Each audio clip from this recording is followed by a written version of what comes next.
BBC নিউজের নিয়মিত আয়োজন সংবাদ সম্প্রসারণে সবাইকে স্বাগত জানাচ্ছি আমি রেদওয়ান আহমেদ। দিনের বাছাই করা সংবাদ এবং এর পর্যালোচনা নিয়ে সংবাদ সম্প্রসারণে আজ অতিথি হিসেবে স্টুডিওতে যুক্ত হয়েছেন দৈনিক সমকালের উপদেষ্টা সম্পাদক আবু সাইদ খান এবং দৈনিক আমার দেশের ব্যবস্থাপনা সম্পাদক জাহেদ চৌধুরী। স্বাগত আপনাদের সংবাদ সম্প্রসারণে। শুরুতেই আবু সাইদ খান, আপনার কাছে যেতে চাই। আমাদের আজকে যে প্রধান শিরোনামটি, সবচেয়ে দুর্নীতিগ্রস্ত দেশের তালিকায় 14তম অবস্থানে বাংলাদেশ, এই বিষয় নিয়ে আসলে কথা বলতে চাই। আমার প্রথমেই যে দুটি বিষয় একটু জানতে চাই সেটি হচ্ছে, আমি বিএনপির সময়ে আমরা দেখেছি, আওয়ামী লীগের সময়ে দেখেছি, বর্তমান সরকারের সময়েও দেখছি আমরা আসলে দুর্নীতি কখনো বাংলাদেশ থেকে কমছে না। সরকার পরিবর্তন হলেও দুর্নীতির কোনো পরিবর্তন নেই কেন? দুর্নীতি তো আমাদের সমাজে রন্ধ্রে রন্ধ্রে বাসা বেঁধেছে। আচ্ছা, তো এইটা সহজে পরিবর্তন হবে না। আর এই যে গত বছরের যে বিষয়টা, এটা তো 7 মাস তো আওয়ামী লীগ সরকার ছিল, 5 মাস ধরে তো অন্তর্বর্তী সরকার এসছে। তো সেটা যাই হোক, তো দুর্নীতিতে কোনো অগ্রগতি ঘটছে না। যদিও সূচকে আমরা একটু এগিয়েছি, কিন্তু বাস্তবে একই রকম আছে। সূচকে ঠিক না, এটা হলো আমাদের অবস্থানটা পরিবর্তন হয়েছে। এর কারণ হচ্ছে অন্যান্য দেশগুলো আরও দুর্নীতি, কিছু দেশ আরও দুর্নীতিতে বেশি জড়িয়েছে, সেই কারণে আমরা হয়েছি, কিন্তু মূলত মোটামুটি একই আছে। তো দুর্নীতিকে উচ্ছেদ করতে হলে সেখানে তো দুর্নীতিকে বিরোধী বিভিন্ন রকম কর্মসূচি দরকার। যেমন ধরেন, দুর্নীতি উচ্ছেদ কিংবা দুর্নীতিকে নিয়ন্ত্রণ করবে কারা, দুদককে অ্যাক্টিভ হওয়া দরকার, এখানে বিচার বিভাগকে আরও সক্রিয় হওয়া দরকার, এখানে অন্য যে সমস্ত সংস্থা আছে যেমন মহা হিসাব রক্ষক, তো এই যে অর্গানাইজেশন এনবিআর, এই সবাই মিলে তো দুর্নীতিকে মোকাবেলা করতে হবে। এবং দুর্নীতিকে তো এই অর্গানগুলো এখন পর্যন্ত স্বাধীনভাবে কিংবা স্বকীয়তা সেইভাবে কার্যকর না। তো এই সব সংগঠনগুলোকে সক্রিয় করা দরকার।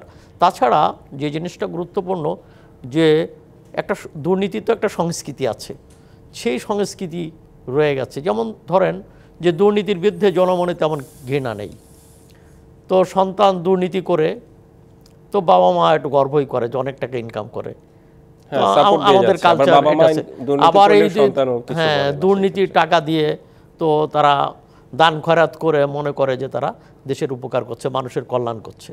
তো দুর্নীতিবাজরা বড় গাড়িতে চড়ে, অনেক টাকা বিলায়, যে কারণে সাধারণ মানুষের কাছে তারা ততটা ঘৃণার পাত্র যতটা হওয়া উচিত। তো এই দুর্নীতি বিরোধী সংস্কৃতিটাও কিন্তু দরকার। করাপশন করেই যে সবাই বিত্তবান হয়, বিষয়টা আবার তো এমনও নয়। হ্যাঁ, সেটা ঠিক, কিন্তু বেশিরভাগই দেখি যে আমরা যারা খুব তড়িঘড়ি করে ধনী হয়ে যাচ্ছে, তো করাপশন ছাড়া তো আর ওইভাবে হওয়া যায় না। লুটপাটের মধ্য দিয়েই, আমাদের দেশে লুটপাটের মধ্যে দিয়ে সৎ পথে ধনী হওয়া যায় না সে কথা আমি বলছি না, কিন্তু আমাদের দেশে ধনীদের এবং যারা, তো তাদের একটা লুটপাটের তো কাহিনী আছে। জি, জাহেদ চৌধুরী, একটু আপনার কাছে আসতে চাই যে আপনারও কি মনে হয় যে রাষ্ট্রের মূল স্তম্ভগুলো, রাষ্ট্রের প্রতিষ্ঠানগুলো আসলে করাপশন মুক্ত হলে দেশ করাপশন মুক্ত হবে, নাকি দেশের জনগণকে একদম প্রত্যেকটি জনগণকে আসলে সচেতন হতে হবে দুর্নীতির বিরুদ্ধে? ধন্যবাদ আপনাকে। আসলে দেখেন, এই টিআইবির রিপোর্টটাই সব কিছু না। টিআইবির এই রিপোর্ট অনেকটা স্ট্যাটিস্টিক্যাল ব্যাপার এবং এটা একটা তাত্ত্বিক বিষয় হয়ে দাঁড়িয়েছে। আমি ব্যক্তিগতভাবে মনে করি যে এই রিপোর্ট দিয়ে প্রকৃত একটা দেশের যে চিত্র, এটা যথার্থভাবে ফুটে ওঠে না। এটাকে আমি যদি একজন সাংবাদিক হিসেবে বলি, তো এটা আরও ক্লিয়ার হওয়া দরকার মানুষের কাছে। মেসেজগুলা এই স্ট্যাটিস্টিক্যালি দিয়ে এটাকে প্রতিফলনটা কারেক্টলি হয় না। কেন হয় না? আমি যদি এই পতিত হাসিনা সরকারের দুর্নীতির চিত্রগুলো এখন যতটুকুই আজ পর্যন্ত মিডিয়ায় পাবলিশড হয়েছে গত 5-6 মাসে, তো এটা যদি আমরা দেখি গত 6 মাসে যা হয়েছে, এতে দুর্নীতির যে লেভেল, বাংলাদেশে যে একটা লুটেরা তন্ত্র কায়েম করা হয়েছিল, শেখ পরিবার যে পুরা পরিবারটি, সে প্রধানমন্ত্রী শেখ হাসিনা থেকে শুরু করে তার পরিবারের লোকজনের নামে, প্রত্যেকের নামে যেভাবে একে একে দুর্নীতির বিষয়গুলো আজকে জাতির সামনে উঠে আসছে। আমি যদি টিউলিপের কথা বলি, তার মন্ত্রিত্ব চলে গেছে, এখন তার এমপি তো যাওয়ার একটা পর্যায়ে আসছে। 12টি দেশে তার দুর্নীতি তদন্ত হচ্ছে, গতকালকের পত্রিকায় এটা প্রতিবেদন ছিল। এবং বাংলাদেশের যারা বড় বড় দুর্নীতিবাজ তাদের ব্যাপারে ছিটে ফুটে আংশিক প্রতিবেদনেই যা উঠে আসছে, এতে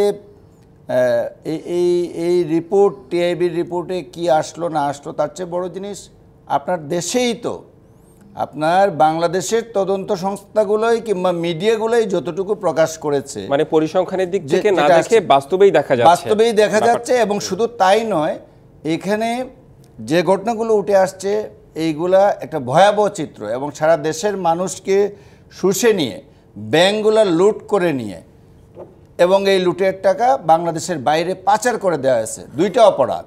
প্রথম অপরাধ হলো আপনি লুট করে নিয়েছেন, লুট করে নিয়ে যদি এটা বাংলাদেশেও, যেটা আগে বেশি ছিল যে লুট করে নিয়ে অনেক বড় বড় গ্রুপের নাম আমি চাইলে নামও বলে দিতে পারি, কিন্তু এটা জানে যারা মিডিয়ার লোকজন তো জানে, অন্যরাও জানে যে তারা বাংলাদেশেই হয়তো এটা আবার ইনভেস্ট করেছে।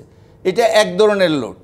আর এই গত 15 বছরের লুটের ধরনটা পাল্টে গেছিল, যে লুট হয়েছে আগে যা হয়েছে সংখ্যার বিচারে দেখলে আগে হয়তো 10%, আমরা একসময় এরশাদের আমলে শুনতাম, সাইদ ভাই তো এগুলো বহুত প্রতিবেদন করেছেন, উপসম্পাদকীয় লিখেছেন, অনেক লিখেছেন, আমরাও লিখেছি, বহু রিপোর্ট করেছি। তো এরশাদের আমলে 10% ছিল লুটের কথা বলা হলো, সেইটা এখন এসে এমন পর্যায়ে পৌঁছেছিল গত আমলে যে এটা 80%-এ গিয়ে দাঁড়িয়েছিল। এমনও প্রকল্প দেখা গেছে, আমি যদি রূপপুর প্রকল্পের কথা ধরি, যে 80% লুটের কথা এখন বলা হয় কি 8 বিলিয়ন, একটা প্রজেক্ট থেকে $8 বিলিয়ন দুর্নীতি হয়েছে বলা হচ্ছে এখন দেশি এবং বিদেশি সংবাদ মাধ্যমে। এবং এটার সাথে টিউলিপ সিদ্দিকের নাম জড়িয়েছে, যে 5 বিলিয়ন উনি একাই এবং ওনার পরিবারের সদস্যরা, প্রাইম মিনিস্টার এবং তার পরিবারের সদস্যরা নিয়েছে। আদার এন্ড থেকে রাশিয়ার কথা বলা হচ্ছে, অন্যদের কথা বলা হচ্ছে, এবং এগুলো নিয়ে অলরেডি অনেকগুলো রিপোর্ট চলে আসছে একটা প্রজেক্ট থেকে। এবং এই রূপপুর প্রজেক্টে আমরা বালিশকাণ্ডের কথা মানুষ আজকে ভুলে যাচ্ছে, অনেক ঘটনা তখনই আমরা ছিটে ফুটে নিউজ দেখেছি, কিন্তু পরিবেশ ছিল না দেখে তখন আসেনি, এখন আসছে। আমি বলবো বাংলাদেশের তদন্ত সংস্থাগুলোকে এখন এই অন্তর্বর্তীকালীন সরকারের সময়ে যে পরিবেশ সৃষ্টি হয়েছে, এই পরিবেশটাকে কাজে লাগিয়ে তারা যদি প্রকৃত দুর্নীতিবাজদের চিহ্নিত করে বিচারের মুখোমুখি করতে পারে, যাতে ভবিষ্যতে যারাই সরকারে আসবে তারা দুর্নীতি করার সাহস না পায়। এবং যারা টাকা পাচার করেছে, আমরা দেখছি এই অন্তর্বর্তী সরকার এবং ডক্টর মোহাম্মদ ইউনূস প্রতিটি কলোনে, উনি বারবারই কানাডার 2 দিন আগেও দেখেছি যে আপনার বেগমপাড়ায় যে টাকাগুলো চলে গেছে বাংলাদেশের ভিতর থেকে লুট হয়ে, সেই লুটেরার সাথে শুধু রাজনীতিবিদ জড়িত নন, আমাদের বাংলাদেশের রাজনীতিবিদদের পাশাপাশি আমলাতন্ত্র একটা বড় অংশ, বড় লুটেরা তারা হিসেবে চিহ্নিত হয়েছে। এই বেগমপাড়ার কথা কিন্তু রাজনীতিবিদদের যতটা বলা হয় তার চেয়ে বেশি আমলাদের ক্ষেত্রে। একইভাবে দুবাইতে বিশাল বিশাল মলের মালিক বাংলাদেশিরা, অনেক অ্যাপার্টমেন্টে এই যে লুটতন্ত্র কায়েম হয়েছে, হয়তো রাজনৈতিক দল বিশেষে এটা কি খুব সহজেই একবারই বন্ধ করা সম্ভব? 80% করেছে, কিন্তু করেছে। এটা জনগণের, বাংলাদেশের জনগণ কিন্তু চায় যে এই লুটেরাদের ধরা হোক, তাদের উপযুক্ত শাস্তি দেওয়া হোক এবং সর্বোচ্চ শাস্তি হোক, ক্যাপিটাল পানিশমেন্ট হোক। নিশ্চয়ই। আমি আরেকটি বিষয় আবু সাইদ খান আপনার কাছে আসতে চাই। জাহিদ চৌধুরী যেটি বললেন যে পাচার করা অর্থ কি আদৌ কখনো ফিরে আনা সম্ভব? কোনো দেশ কি পেরেছে যে একবার পাচার হয়েছে যেই টাকা সেই দেশে আবার ফিরিয়ে নিয়ে এসেছে? অনেকেই পেরেছে, আচ্ছা, কিন্তু সম্ভব তো বটেই, কিন্তু আমরা পারবো কিনা সেটা আমাদের জন্য চ্যালেঞ্জ। এর জন্য দরকার সবার আগে পলিটিক্যাল উইল, রাজনৈতিক অঙ্গীকার দরকার। পলিটিক্যাল উইল ছাড়া তো আর এটা সম্ভব হবে না। তারপর হচ্ছে হ্যাঁ, তারপরেও অনেক বাধা আছে, সব টাকা ফেরত পাওয়া কঠিন, ওই সব দেশের সঙ্গে যে আমাদের চুক্তি আছে কিনা এইসব বিষয়গুলো বিবেচনাযোগ্য। তো তারপরেও আমরা যদি চেষ্টা করি, ফিরিয়ে আনা যাবে না এমন ব্যাপার না, কিছু কিছু তো ফিরিয়ে আনা যায়। গভর্নমেন্ট তো, বিগত গভর্নমেন্ট বলেছেন যে আমরা কোকো টাকা ফিরিয়ে এনেছি, তো সেইটা যদি হয়, সেটা যদি সম্ভব হয়, তো অন্যদের টাকাও তো এই গভর্নমেন্টের, তো সেটা তো সামান্য টাকা ছিল, সেই মানে এই গভর্নমেন্টের পাচারের তুলনায় ওটা ছিল নস্যি, একদমই কম। তো সেই জায়গা থেকে এই গভর্নমেন্টের যে বিরাট টাকা কোথায় আছে, এগুলো তো এখন শুধু আমাদের পত্রপত্রিকা না, ইন্টারন্যাশনাল মিডিয়াতে চলে এসছে। সেই ব্যাপারে আমার মনে হয় গভর্নমেন্ট উদ্যোগী হতে হবে। আমি একটু দুজনের কাছেই সংক্ষেপে জানতে চাই যে করাপশন কমানোর ক্ষেত্রে আসলে করণীয় কি হতে পারে, একদম বেসিক বিষয়গুলো আপনাদের কি মনে হয়? আমি তো এটা বললাম যে রাজনৈতিক অঙ্গীকারটা হচ্ছে এক নম্বর, সবার আগে এটা চেষ্টা করতে হবে। এবং তারপরে আমাদের যেসব বডিগুলো আছে, যে সমস্ত অর্গানগুলো আছে, যেমন দুদক, বিচার বিভাগ, হিসেবে এনবিআর, এই সমস্ত অর্গানাইজেশনগুলোকে সক্রিয় করতে হবে, যারা দুর্নীতিটা যাদের চোখে ধরা পড়ে এবং যাদের দুর্নীতির বিরুদ্ধে যারা মানে তাদের আইনের মধ্য দিয়েই তারা চিহ্নিত করতে পারে কোনটা দুর্নীতি নয়, এই অর্গানগুলোকে সক্রিয় করা দরকার।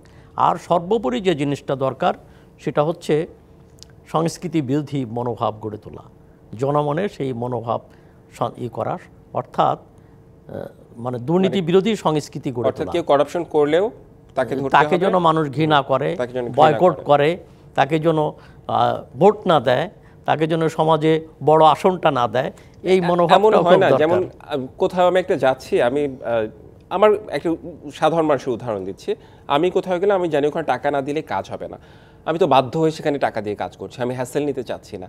এই ছোট ছোট জিনিসগুলো আসলে আইনের প্রয়োগ ছাড়া কি সম্ভব? হ্যাঁ, সেখানে হলো যে ওই অর্গানাইজেশনগুলোকে তো সক্রিয় হওয়া দরকার।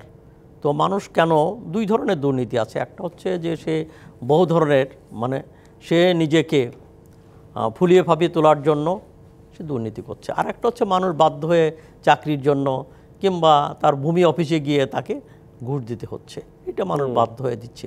অতএব দুর্নীতি সব মানে এক ক্যাটাগরির না, তবে সব দুর্নীতি বন্ধ করা দরকার, কিন্তু চিহ্নিত করা দরকার কোনগুলা দেশের জন্য সবচেয়ে বড় হার্মফুল, মানে কোনটা সবচেয়ে বেশি ক্ষতি করে। আমি সাইদ ভাইয়ের কথার সাথে সম্পূর্ণ একমত। সাইদ ভাই যে পয়েন্টগুলো বলছেন একে দ্বিমত করার কোনো সুযোগ নেই। এখানে দুটো বিষয় আমার কাছে মনে হয়েছে যে দুর্নীতির দুইটা, একটা হলো রাষ্ট্রীয় সম্পদ, জনগণের সম্পদ, যেটা রাষ্ট্রীয় সম্পদ, সেই সম্পদটা আপনি দুর্নীতি করে দেশের বাইরে পাচার করে দিচ্ছেন। এখন ওই পরের কথাটিও সাথে সাথেই বলতে হয় যে এখন দুর্নীতি করে আর টাকা এক টাকাও রাখা হয় না বাংলাদেশে, হয় বিছানার নিচে বালিশের নিচে স্থান পায়, আর নাইলে দেশের বাইরে পাঠিয়ে দেওয়া হয়, কারণ ব্যাংকে রাখলে বিভিন্ন জায়গায় রাখলে এটা ভবিষ্যতে সমস্যা হতে পারে। এটা হলো ওয়ান থিং, এবং এটাই বড় বিষয়। এখানেই বড় লুটপাটটা হচ্ছে। আপনি ঋণ করে চীন থেকে টাকা আনছেন, 10,000 কোটি টাকা বড় খাতগুলোর কথা বলছেন, আমাদের আরো বেশ কিছু আরো তিনটি বিষয় রয়েছে। আচ্ছা, আমি শেষ করে নিচ্ছি। এটা এই যে টাকার মানে বিশাল অঙ্কের টাকা এটা পাচার হয়ে যায়, এটা ওয়ান থিং। আর একটা বিষয় হলো যেটা সাইদ ভাই বললেন যথার্থই, যে আমাদের ভূমি অফিসের দুর্নীতি, আদালতের দুর্নীতি, পুলিশের কাছে গেলে দুর্নীতি, ছোটোখাটো কাজ করতে গেলে, যেমন একসময় ছিল পেনশন নিয়ে খুব দুর্নীতি ছিল, এটা অনেকটা কমে আসছে সিস্টেমের কারণে, আইনগুলো পরিবর্তনের কারণে। তো আমি মনে করি যে সিস্টেম ডেভেলপ করলে আসলে দুর্নীতিও কমে আসবে। পলিটিক্যাল কমিটমেন্টের পাশাপাশি আপনার ওই রকম সিস্টেম ডেভেলপ করতে হবে, সামাজিক একটা আন্দোলন এটার পিছনে দরকার পড়বে, যাতে এটার পরিবর্তন সহজে করা সম্ভব হবে। আমরা দুর্নীতি নিয়ে আসলে অনেক কথা বললাম, আরো আমাদের বেশ কিছু বিষয় রয়েছে। একটা বিরতিতে আমাদের যেতে হবে, বিরতির পর ফিরে এসে আমরা আবারও আলোচনায় ফিরবো। দর্শক, RRM স্টিল নিবেদিত সংবাদ সম্প্রসারণে একটা বিরতি নিচ্ছি।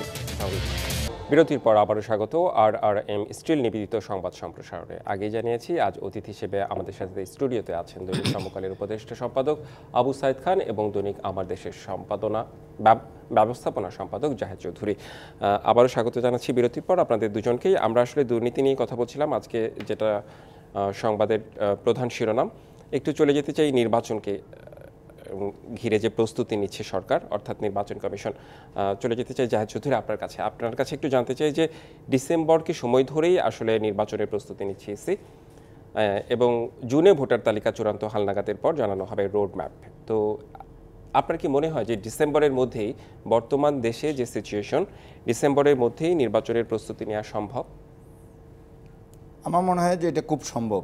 আচ্ছা, এটা বর্তমানে যে পরিস্থিতি প্রিভেল করছে এবং ভোটার তালিকার যে প্রস্তুতি, সরকারের যে প্রস্তুতি, নির্বাচন কমিশনের প্রস্তুতি, এতে ডিসেম্বরে এটা পারফেক্ট টাইম নির্বাচনের জন্য। এবং রাজনৈতিক দলগুলোর পক্ষ থেকে যে আবেদন আহ্বান আছে, তারা আছে মূল স্টেক হোল্ডার যারা, বিশেষ করে বিএনপির পক্ষ থেকে দ্রুত নির্বাচন দেওয়ার একটা তাগিদ আমরা লক্ষ্য করছি ইদানিং। এবং প্রধান উপদেষ্টা গতকালকে প্রধান উপদেষ্টার সাথে বিএনপির 3 মেম্বার্স একটা ডেলিগেশন মিট করেছে মির্জা ফখরুল ইসলাম আলমগীর নেতৃত্বে। তো উনি বের হয়েও মির্জা ফখরুল ইসলাম আলমগীর মোটামুটি একই ধরনের কথা বলেছেন, যে ডিসেম্বরে নির্বাচনের কথাই ওনাদেরকে জানানো হয়েছে সরকারের তরফ থেকে। আজকেও আমরা দেখেছি নির্বাচন কমিশনার মিস্টার সানাউল্লাহ বলেছেন যে ডিসেম্বরেই নির্বাচন ধরেই ওনারা প্রস্তুতি নিচ্ছেন। এবং পাশাপাশি জুনের ভিতর যদি ভোটার তালিকাটা হালনাগাদ হয়ে যায়, ভোটার তালিকা হালনাগাদ করা একটা চলমান প্রক্রিয়া। আমরা দেখেছি যে ওই তালিকা থেকে প্রায় 25 লাখের মতো, আমি যদি ভুল না করে থাকি, প্রাইমারিলি যে খসড়াটা করা হয়েছে নতুন ভোটার যুক্ত হয়েছে, এবং মৃত এবং ভুয়া ভোটার বলেও চিহ্নিত করে আরও 50 লাখের মতো এখান থেকে বাদ দিয়ে দেওয়া হয়েছে। তো এগুলোও দেখছি, এটা তো চূড়ান্ত একটা রূপ নেবে জুনে এসে। তো ভোটার তালিকা হয়ে গেলে আর সীমানা চিহ্নিতকরণ, যেটাকে কনস্টিটিউয়েন্সি ডিমার্কেশন, যেটা এই ডিমার্কেশনটা একটা ভাইটাল কাজ নির্বাচনের জন্য। নির্বাচনের আগে এটা করা হয়ে থাকে একটা। তো নতুন করে বলা হচ্ছে, এটা নিয়ে একটা আলোচনা আছে, গেজেট কথা হয়েছে, এইটা নিয়ে হেয়ারিংয়ের পর এটা আবার গেজেট হবে। তো একটা কথা বলা হচ্ছে, বিএনপির পক্ষ থেকে বলা হয়েছে যে 2001 সালের নির্বাচনের আগে যে ধরনের ডিমার্কেশনটা ছিল ওই জায়গায় ফিরে যেতে। আবার আওয়ামী লীগের আমলে অনেকগুলো চেঞ্জ হয়ে গেল, অনেকগুলো নির্বাচনী এলাকায় পরিবর্তন হয়েছিল। যেমন ঢাকাতে কনস্টিটিউয়েন্সিটা বেড়ে গেছিলো, অনেক বাড়িয়ে দেওয়া হয়েছিল, অন্য অনেক এলাকায় কমিয়ে দিয়ে টোটাল 300 রাখা হয়েছিল এটা। তো এইখানে এই বিষয়ে একটা সিদ্ধান্তে আসার বিষয় আছে। আর তার চেয়ে সবচেয়ে বড় কথা যেটা নিয়ে বিতর্ক হচ্ছিল, যে আগে সংস্কার নাকি আগে নির্বাচন। তো সংস্কারের রিপোর্টগুলো আমরা দেখেছি ইতিমধ্যে, মূল যে 6টি সংস্কার কমিশন তাদের রিপোর্টগুলো সরকারের কাছে জমা হয়েছে, এবং সরকার বলছে শিগগিরই তারা পলিটিক্যাল পার্টি সহ স্টেক হোল্ডারদের সাথে এটা নিয়ে আলোচনা করবে। আলোচনার ভিত্তিতে তারা যতটুকু কনসেনসাসে পৌঁছতে পারে, এটার উপর ভিত্তি করে তারা একটা জুলাই চার্টার তৈরি করবে, যে চার্টারে সবগুলা পলিটিক্যাল পার্টি সাইন করবে। এই সাইনিংয়ের পরেই এটার আলোকেই, এটাকে ভিত্তি ধরেই যেগুলা সরকারের পক্ষে সম্ভব সেগুলোতে সেই সংস্কারগুলো সম্পন্ন করে দিয়ে বাকিগুলা পরবর্তী নির্বাচিত সরকারের জন্য রেখে দিয়েই নির্বাচনের প্রস্তুতিটা হবে। এখানে আরেকটা বিষয় এখানে আসবে, চলমান থাকবে সংস্কার তো অবশ্যই চলমান থাকবে। এটা একদিনে, 2 দিনে, 1 মাসে, ইভেন 1 বছরেও সবগুলা প্রস্তাব বাস্তবায়ন করা সম্ভব হবে না। আমি একটি কথা বরাবরই বলে থাকি যে দেখেন, এটা নির্বাচিত সরকারই এটা পারবে, বিকজ পার্লামেন্টের একমাত্র ক্ষমতা আছে যে সংবিধান পরিবর্তন করার। তবে অতীতে আমাদের এখানে রেকর্ড আছে। আমরা যদি একাদশ সংশোধনের কথা বলি, যেটা এরশাদ সরকারের পতনের পর তৎকালীন সিটিং চিফ জাস্টিস বিচারপতি শাহাবুদ্দিন আহমেদের নেতৃত্বে আমরা যে সরকার, তত্ত্বাবধায়ক সরকার প্রথম গঠন করেছিলাম, সেই সরকারটার বৈধতা দেওয়া হয়েছিল পরবর্তী জাতীয় সংসদ নির্বাচনে। পরবর্তী জাতীয় সংসদ নির্বাচনে বিজয়ী হওয়ার পর বিএনপির নেতৃত্বাধীন যে সরকার ছিল তারা ওইটার বৈধতা দিয়েছিল। বুঝতে পেরেছি। এবারও আপনি সেরকম, এবারও এরকম বিষয় আসতে পারে, কারণ আপনি যদি সংশোধনী করতে চান তাইলে সংবিধান সংশোধনের জন্য এইভাবেই একটা ব্যবস্থা নিতে হবে। আপনি কি পয়েন্টগুলো আপনি আলোচনা করলেন, আবু সাইদ খান, আপনার কাছে জানতে চাই, যদি নির্বাচন হয়, দেশে বর্তমান যে অবস্থা দেখছি যে অনেক জায়গায় অস্থিরতা চলছে, অনেকে বিভিন্ন রকম অভিযোগ তুলছেন সরকারের বিরুদ্ধে, তো এই অবস্থার মধ্যে যদি নির্বাচন হয়, নির্বাচন কি সুষ্ঠু হবে, নাকি দেশের অবস্থা, আইন শৃঙ্খলা পরিস্থিতি আরো ভালো হওয়া উচিত বলে আপনি মনে করেন? আচ্ছা, প্রথমত হচ্ছে যে নির্বাচন করাটা, ডিসেম্বরে নির্বাচন করাটা কঠিন কিছু না। তো সরকার ইচ্ছা করলে তো এটা করতে পারে, কিন্তু তার আগে নিশ্চয়ই আইন শৃঙ্খলা পরিস্থিতির উন্নয়নটা দরকার। কেন এখন যেভাবে চলছে, যে মবক্রাসি, মপতন্ত্র চলছে, যেখানে সেখানে হামলা হচ্ছে। তো গতকালকে আমরা বইমেলাও দেখি, বইমেলায় হামলা হয়েছে, এর আগে বিভিন্নভাবে। তো জনজীবনে এক ধরনের অনিশ্চয়তা তৈরি হয়েছে। তো এইটাকে কঠোর হস্তে দমন করা দরকার। সরকার বলছেন যে কঠোর হস্তে দমন করতে হবে, সরকার নিন্দা জানাচ্ছে, কিন্তু সরকারের কাজ তো নিন্দা জানানো না, সরকারের কাজ অ্যাকশন। নিন্দা জানাবো হচ্ছে আমরা সরকারের কাছে দাবি তুলব, নিন্দা জানাবো, সরকারকে এটা দৃঢ়ভাবে শক্ত হাতে এগুলোকে দমন করতে হবে। কিন্তু সরকার কিন্তু সেটা পারছে না, এবং বিভিন্ন ঘটনা, গত কয়েকদিনের যে ঘটনা, হ্যাঁ, যেটা দুর্ভাগ্যজনক, এটা হতে পারে না। হ্যাঁ, আন্দোলনের সময়, জুলাই আগস্টের আন্দোলনের সময় যে ঘটনাগুলো ঘটেছে তার এক ধরনের ন্যায্যতা আছে অবশ্যই, হ্যাঁ, কিন্তু আজকে ন্যায্যতার ভিত্তিতেই তো আজকে সরকার গঠিত হয়েছে। কিন্তু আজকের যে ঘটনা, এই সরকার তো সংবিধানের অধীনে শপথ নিয়েছেন, আইন শৃঙ্খলা সমুন্নত রাখার চেষ্টা করছে। তো তারপরে যদি এই ঘটনাগুলো ঘটে, তাহলে জনগণের এই সরকারের উপর আস্থাটাও কিন্তু কমে যায়। তো এই জন্য আমার মনে হয় সরকারকে তার করতে হবে। এটা কি সুষ্ঠু নির্বাচনের জন্য প্রয়োজন না? অবশ্যই প্রয়োজন, কারণ আইন শৃঙ্খলা, তা না হলে তো জনমনে এক ধরনের সংশয় থাকবে। তো এর আগে কেন শেখ হাসিনার শাসন আমলে মানুষ কেন ভোট দিতে যায়নি? এর কারণ হচ্ছে যে তারা জানতো, এক ধরনের ভীতি ছিল, আবার এও জানতো যে ভোট দিয়ে লাভ নাই, কেন সরকার নৌকায় যাকে চাইবে জিতবে, সেই কেন ultimate নির্বাচিত অলরেডি হয়ে আসবে। সিদ্ধান্ত নেওয়া হয়েছে। তবে এবার হচ্ছে ইতিবাচক দিক হচ্ছে যে অন্তর্বর্তী সরকার, আমি জানি না অন্তর্বর্তী সরকারের অধীনে নির্বাচন হবে না তত্ত্বাবধায়ক সরকারের অধীনে নির্বাচন হবে, যেই হোক অন্তর্বর্তী সরকারই হোক কিংবা তত্ত্বাবধায়ক সরকারই হোক, তাদের তো কোনো দল নাই, এটি ইতিবাচক দিক। যে কারণে তারা এক ধরনের প্রভাব তৈরি করতে পারবে না, কেন প্রবলেমটা হচ্ছে রাজনৈতিক দলের নেতৃত্বে, এবং রাজনৈতিক দল যখন ক্ষমতা থেকে নির্বাচন দেয় সেই নির্বাচন সঠিক হয় না। আমরা আমাদের অতীত অভিজ্ঞতা বলে, বাংলাদেশের অভিজ্ঞতা আসলে যত বাংলাদেশের নির্বাচন অভিজ্ঞতা হয়েছে তাই কোনো বলে। দলই কোনো দলীয় সরকারের অধীনে নির্বাচন সুষ্ঠু হয়নি, বরং হ্যাঁ বিতর্ক আছে। তত্ত্বাবধায়ক সরকারের অধীনে যে 4টা নির্বাচন আছে সেটি নিয়ে বিতর্ক আছে, কিন্তু সেই নির্বাচনগুলো গ্রহণযোগ্যতা পেয়েছে। অধিকতর গ্রহণযোগ্য। জি, আমাদের আরও দুটো টপিক রয়েছে, আমরা সেসব নিয়ে আলোচনা করতে চাই। অক্টোবরের মধ্যে শেখ হাসিনার বিরুদ্ধে গণহত্যার 3 থেকে 4টি মামলা রায় হতে পারে ভারত থেকে ফেরত না পাওয়ার শঙ্কা সরকারের। আজকে আইন উপদেষ্টা বলেছেন। আপনার কাছ থেকে আবু সাইদ খান জানতে চাই যে এই যে শেখ হাসিনার বিরুদ্ধে গণহত্যার 3 থেকে 4টি মামলার রায় যদি হয়, শেখ হাসিনাকে কি ভারত ফেরত দিবে, এটা কি আদৌ আশা করার উচিত কিনা আমি ঠিক জানি না, আপনার কাছে একটু জানতে চাই এই প্রসঙ্গে। আমার মনে হয় ফেরত দেবে না।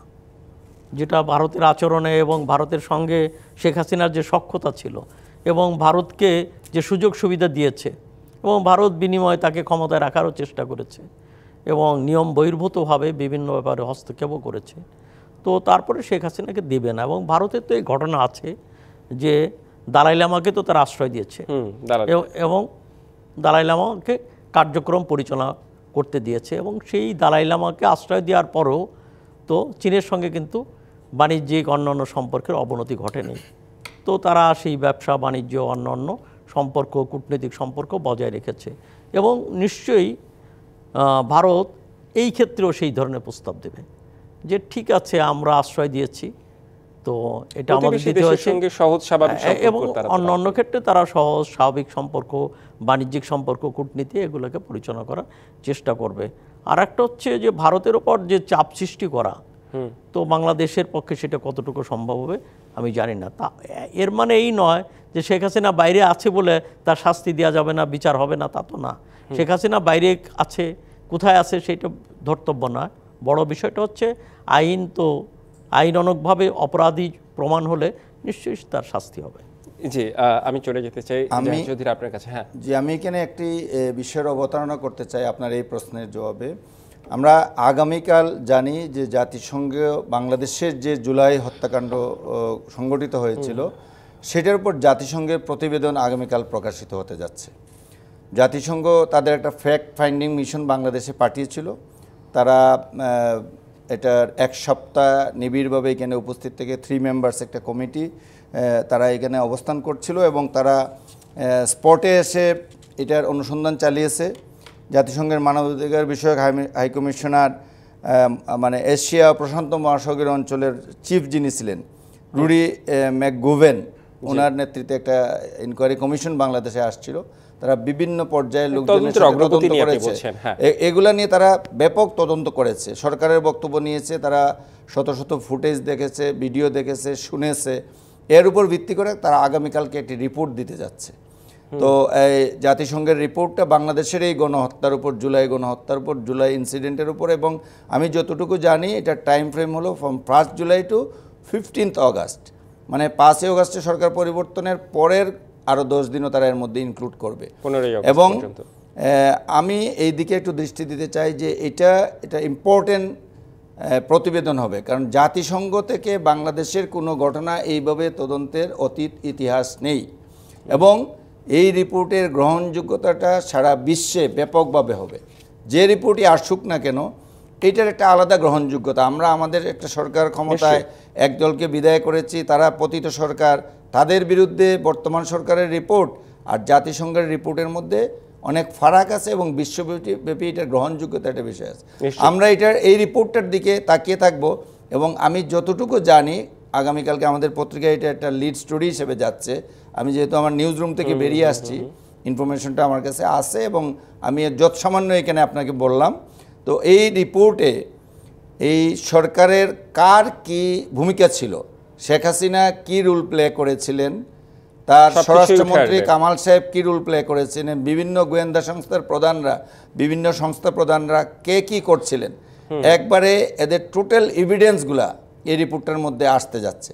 জি। তো এটা দুইটা বিষয়, আপনি যেহেতু তদন্ত এবং 3টা মামলার রায় বলছেন, এই রিপোর্টটি প্রকাশিত হলে পরে আমার মনে হয় যে বাংলাদেশে যে আইসিটিতে এই যে তদন্তগুলো চলছে জুলাই গণহত্যা নিয়ে, এই প্রতিবেদনগুলা তৈরি করতে যারা এর ইনভেস্টিগেটিভ অফিসার আছেন তাদের জন্য এটা হেল্পফুল হবে।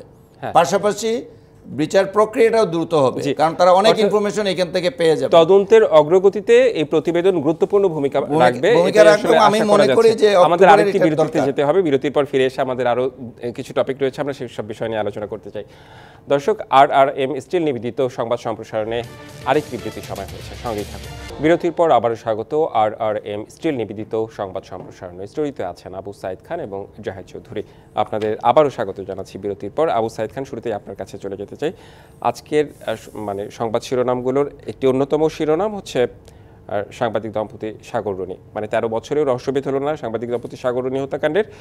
দ্রুত তদন্ত শেষ করে 6 মাসের মধ্যে বিচার দাবি সহকর্মীদের। বিচার দাবি বিচার দাবি বিচার দাবি, মানে আমি আসলে কিছু বলতে চাই না, আপনাদের কাছেই জানতে চাই বিষয়টা নিয়ে। আচ্ছা, যখন সাগর রুনি নির্মমভাবে তাদেরকে হত্যা করা হলো, সেই সময় আমার যদ্দূর মনে পড়ে সারা খাতুন হচ্ছে স্বরাষ্ট্রমন্ত্রী ছিলেন। তিনি বলেছেন 24 ঘন্টা 72 ঘন্টার মধ্যে অপরাধীদেরকে 48 ঘন্টার মধ্যে গ্রেপ্তার করা হবে, কাঠগড়ায় দাঁড় করানো হবে। তারপরে 48 ঘন্টা 72 ঘন্টা থেকে এসে 1 সপ্তাহ 1 মাস বছর এমনই করে 13টা বছর চলে গেছে। এর মধ্যে বেশ কয়েকজন স্বরাষ্ট্রমন্ত্রী পরিবর্তন হয়েছে।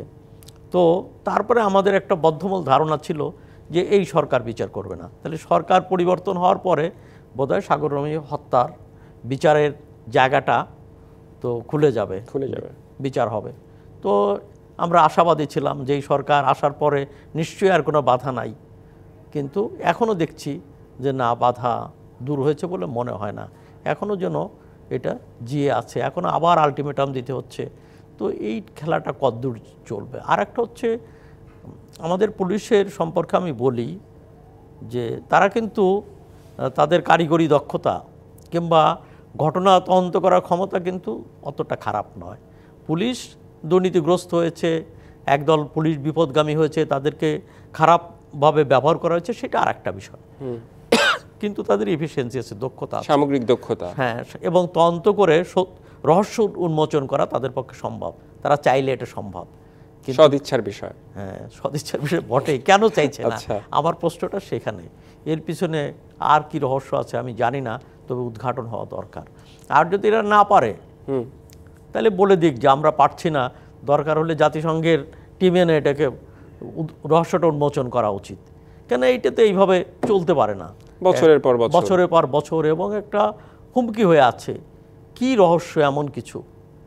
তো বিভিন্ন রকম কথাবার্তাও কিন্তু আছে, বিভিন্ন মহলে বিভিন্ন কথাবার্তা আছে, অনেক প্রভাবশালীদের নামও শোনা যায়, কিন্তু সেই প্রভাবশালীরা তো দেশ থেকে ভেঙে গেছে, তারা তো আর এখন দেশে নাই, এবং তাদের কর্তৃত্ব নাই, তাহলে কেন সম্ভব না? আমার প্রশ্নটা বিষয়। আপনারও কি তাই মনে হয় জাহিদ চৌধুরী? আসলে দেখেন, সাইদ ভাই কথাগুলো বলছেন, এর সাথে আমি যদি যোগ করি, এই কথাগুলো তো সবই সত্য এবং দিবালোকের মতো স্পষ্ট যে সাহারা খাতুনের সেই 48 ঘন্টার মধ্যেই এদেরকে বিচারের মুখোমুখি করা হবে। সেই 48 ঘন্টা 13 বছর পার হয়ে গেল। এর মধ্যে পুলিশই প্রাইমারি তদন্ত রিপোর্টটি দিতে পারল না, তারা 115 বার সময় নিয়েছে। এর মধ্যে কিন্তু তারা রিপোর্ট দিতে পারেনি কিংবা রিপোর্ট দেয়নি, এবং তদন্তকারী সংস্থাও কিন্তু 4 দফায় পরিবর্তিত হয়েছে, তদন্ত কর্মকর্তারও পরিবর্তন হয়েছে 4 দফায়। কিন্তু কোনো এক রহস্যজনক কারণে এই সাগর রুনি হত্যা দম্পতি হত্যার বিচারটি হয়নি। 2012 সালের সেই ঘটনা 11ই ফেব্রুয়ারির রাজারবাজারে, ঢাকার রাজধানীর বুকে এরকম একটা ঘটনা ঘটল। এত কিছু নিরাপত্তা বেষ্টনীর মধ্যে, এত মানে পুলিশের সোর্সের মধ্যে উপস্থিতিতে এই ঘটনাগুলো ঘটে গেল। তো এখন প্রশ্ন দাঁড়িয়েছে যে, যেটা সাইদ ভাই বললেন, যে তখন তো একটা বাধা ছিল, একটা বদ্ধমূল ধারণা মানুষের মনে আছে যে সরকারের খুবই উচ্চ পর্যায়ের কেউ এই ঘটনার সাথে জড়িত কিংবা নেপথ্যে আছেন, যে কারণে তাকে সেভ করার জন্যই এই ঘটনাটি ধামাচাপা দেওয়া হচ্ছে। একদমই এই কথাটা কিন্তু, হ্যাঁ, এটা কিন্তু বারবারই বলা হচ্ছে। এখন 6 মাস হয়ে গেল, এই 6 মাসে কেন এই ঘটনার আর তেমন কোনো অগ্রগতি হলো না? আজকে আমি দেখছিলাম যে পিবিআইকে এখন এটা তদন্তের দায়িত্ব দেওয়া হয়েছে এবং টাস্ক ফোর্স করা হয়েছে পিবিআইয়ের চিফের নেতৃত্বে, পাওয়ারফুল কমিটি করা হয়েছে। তার প্রধান যিনি মিস্টার মুস্তফা কামাল, উনি বলছিলেন যে এখনও আমরা 6 মাসের মতো সময় লাগবে, মানে উনি আরও 6 মাস সময়ের কথা বলছেন। আমরা না হয় আরও 6 মাস সময় তাদেরকে পুলিশকে দিলাম, তারপরে কি আদৌ এই পুরো ঘটনাটি বেরিয়ে আসবে? আর যদি বেরিয়ে না আসে তাইলে এইটা রহস্যই থেকে যাবে। আমরা মনে করি এখানে সাংবাদিক হিসেবে, আমি একজন সাংবাদিক হিসেবে, এতদিন সাংবাদিকদের উপরে একটা চাপ ছিল, কিন্তু এখন তো সেটা নাই, একটা মুক্ত পরিবেশ আছে এবং বিশেষ করে এই ঘটনা উদ্ঘাটন করার জন্য একটা সম্পূর্ণ অনুকূল পরিবেশ বিরাজ করছে। আমরাও কিন্তু ব্যর্থ হচ্ছে আমাদের এই সহকর্মীর মৃত্যুর ঘটনা, সহকর্মী দ্বয়ের মৃত্যুর ঘটনাটি উদ্ঘাটন করতে। সাংবাদিকরাও কিন্তু তাদের নিজস্ব সোর্স ব্যবহার করে অনেক কিছু বের করে নিয়ে আসতে পারে, পুলিশের মতো হয়তো পারবে না, রাষ্ট্রযন্ত্রের মতো হয়তো পারবে না, কিন্তু অনেক কিছু বের করে আমার মনে হয় যে আমাদেরকে ওইখানে নজর দেওয়া দরকার। আমরা যারা মিডিয়ার সাথে জড়িত আছি, আমাদের সহকর্মীর এই ঘটনাটি বের করে আনা, হত্যার ঘটনাটি বের করে আনা। আর সরকার আমার মনে হয় যে আগে আমরা যেমনটি বলছিলাম যে প্রায়োরিটি লিস্টে তারা এত সব এজেন্ডা হাতে নিয়েছে, তাদের হয়তো সদিচ্ছার অভাব নাই হয়তো, কিন্তু তারা প্রায়োরিটি লিস্টে এই ঘটনাটি আসে নাই। আর অনেক ঘটনা ঘটে গেছে, এই কারণে এটা খুবই দুঃখজনক। আমাদের সাংবাদিক সমাজের পক্ষ থেকে এটাকে জোরালো প্রতিবাদ করা উচিত, সরকারের কাছে যাওয়া উচিত, খুব জানানো উচিত। এবং আমার মনে হয় তাদের দুজনের কথাই বেশ মোটামুটি ভালো পয়েন্টগুলোই চলে এসেছে। আমাদের যেসব আজকের হেডলাইন ছিল, শিরোনাম ছিল, সেসব সম্পর্কে আমরা আলোচনা করলাম। অনেক অনেক ধন্যবাদ আমাদের আজকের অনুষ্ঠানে যুক্ত হবার জন্য। তার আগে আমরা শেষ করব অনুষ্ঠান, একটু আমরা দেখতে চাই অনলাইন পোর্টালগুলোতে আজকের ইন্টারন্যাশনাল অনলাইন পোর্টালগুলোতে কী কী রয়েছে আজকে নিউজ। শুরুতেই BBC, Trump to boast Jordan's king after threatening to withhold and Gaza plan rejected. আমরা চলে যেতে চাই পরের খবরে, সিএনএনে চলে যেতে চাই। সিএনএনে ট্রাম্পের একটি খবর এখানে স্থান পেয়েছে। চলে যেতে চাই পরের রয়টার্সে চলে যেতে চাই। এখানে বলেছে EU and Canada condemn Trump move to white steel and aluminium tariffs. এবং লাস্টে যেটি Al Jazeera, Israel must respect গাজার ইস্যু নিয়ে এখানে আলোচনা করা হয়েছে। তো আপনাদের ধন্যবাদ দর্শক। এই ছিল এখনকার মতো RRM স্টিল নিবেদিত সংবাদ সম্প্রসারণ। সঙ্গেই থাকুন।